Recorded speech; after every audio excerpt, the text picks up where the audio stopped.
Ang trapiko sa Pasig ay madalas na mabigat, lalo na sa mga pangunahing lansangan tulad ng Ortigas Avenue, C5 at Marcos Highway. Marami sasakyan ang sabay-sabay na bumabiyahe sa mga kalsada lalo na sa mga oras ng rush hour. Ang sanhi ng trapiko ay pagiging makitig ang kalsada. Ang ibang bahagi ng Pasig, lalo na sa looban, ay makitig na kalsada na hindi sapat para sabay-sabay daanan ng mga sasakyan. Isa rin sa sanhi ng trapiko ay pagiging madami ng sasakyan. Maraming pribadong sasakyan ay nagiging sanhi ng pagsikip ng kalsada, lalo't may kakulungan tayo sa alternatibong pampublikong transportasyon. Ang apekto nito bilang isang estudyante ay mahirap makarating sa paaralan ng tama sa oras dahil sa bigat ng trapiko. Nagiging sanhi ng pagkalit, ito rin ay nagdadagdag ng gastos. Ang pagpili ng alternatibong ruta o pagkuha ng mas mabilis na transportasyon ay nangangailangan ng dagdag na pamasahe. Ang mga suggestion para malutas ang trapiko ay ang pagsama-sama ng mga tao sa isang sasakyan ay makakatulong bawasan ang dami ng sasakyan sa kalsada, pero pag-develop ng mas maayos na public transportation, pagtataguyan ng mas maayos na epesyenteng pampublikong transportasyon tulad ng bus, jeep, at MRT para mabawasan ang pribadong sasakyan. Ang mga solusyon nito ay hindi lamang pagkakabilis ng daloy ng trapiko, kundi mas makakatulong din sa kalusugan at kaginhawa ng mga tao kabilang ng mga estudyante katulad ko. Isa sa problema o suliranin sa aming lugar ay ang pag-apaw ng imbakan ng basura. Ganito ang itsura ng imbakan ng basura sa aming lugar. Makikita nga sa aking likuran na umaapaw ang imbakan ng aming basura sa aming lugar. Ano-ano nga ba ang mga sanhi kung bakit naiipon ang basura sa aming lugar? Sa aking palagay, ang sanhi ay ang mga namamahala, kung saan sila lamang ay sumusunod sa schedule kung kailan kukunin ang basura ng isang truck na ito ay iaalis sa aming lugar.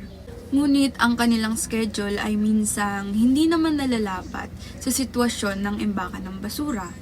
Dahil minsan ang imbakan ng basura ay napupuno, umaapaw, at ito ay nagbubunga ng isang napakabahong amoy.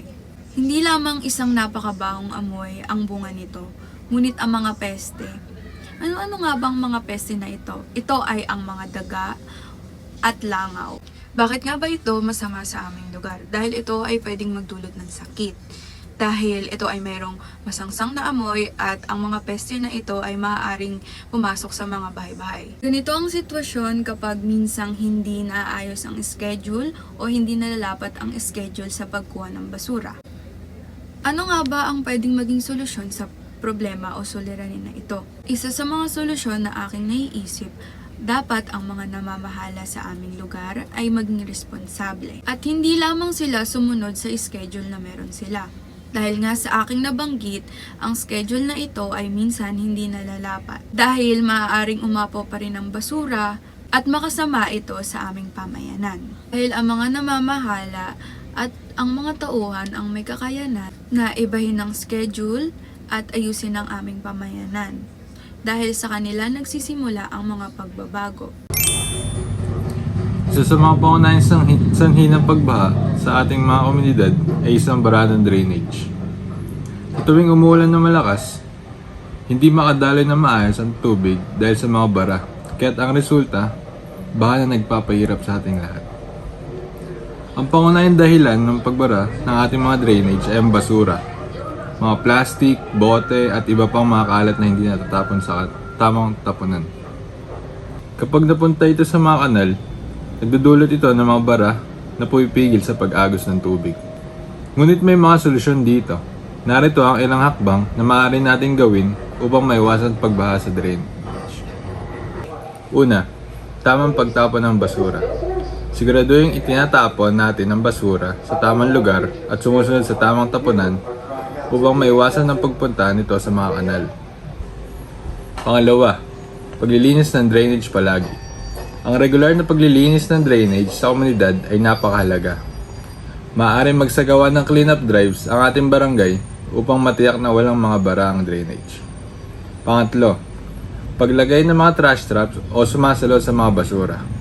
Ang mga simpleng trash traps na naglalagay sa drainage ay makakatulong upang mapigilan ang pagpasok ng mga basura sa ating mga kanal. At higit sa lahat, mahalaga ang pakikiisa ng bawat isa.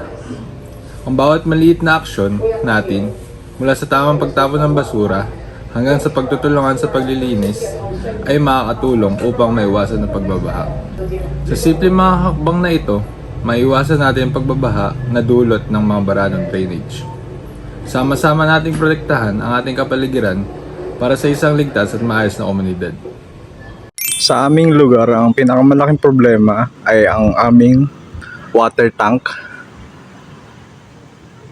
Ang pinakamalalang problema sa aming lugar ay ang water tank na ito. Ang water tank na ito ay kinokontrol pa sa manual na paraan upang tumigil sa pagkokolekta ng tubig. Dahil dito, kailangan may nagbabantay sa water tank na ito.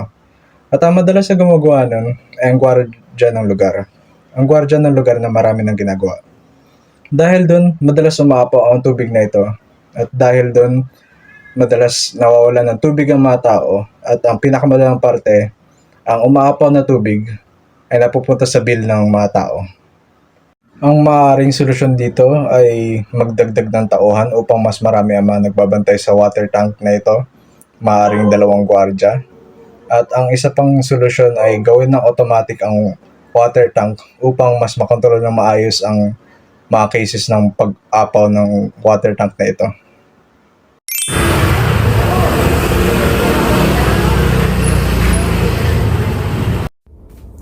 Ang issue sa aming lokal na komunidad ay ang pagkaabala ng kalsada dulot ng pagparada at masamang pagpalawak ng mga tindahan o ari-arian sa kalsada.